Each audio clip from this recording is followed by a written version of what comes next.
Good evening, I'm Dan Wolf. Laura's on assignment. Thanks for joining us. 2 incidents in 2 weeks at 2 Duluth elementary schools. Threats of violence at Laura MacArthur and a bear on campus at Lowell.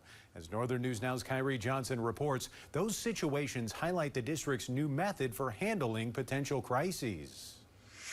Emergency preparedness in Duluth schools, like Laura MacArthur, has gotten a boost after some summer trainings. Now, the focus isn't just on physical safety. It's also about mental health and trauma response. On September 11th, a local man allegedly threatened to shoot into the windows of Laura MacArthur Elementary School. The principal is now crediting much of the fast response to the district crisis team. One of the members of that team came to my building to talk to me and support our building through the entire process.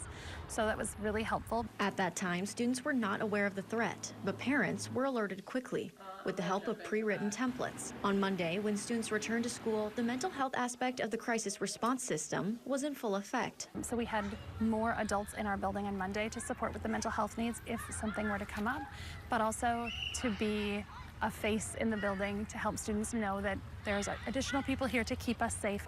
While the physical safety measures are clearly laid out in a manual, I'm told it's more difficult to navigate the mental repercussions of emergencies. We want to triage, is really the primary concern is how are we organizing after an event or when there is a stressful event to prevent further psychological damage. And for days when the standard protocol just isn't enough, staff is now trained to handle more. You can't plan for everything ever, but we have a really great broad variety of responses that we can do. The district tells me while it's impossible to predict what each day might bring, preventing the worst is always a top priority. In Duluth, Kyrie Johnson, Northern News Now. And the district is also emphasizing its reunification model, which would reconnect students with their families after an evacuation. That's in coordination with local law enforcement.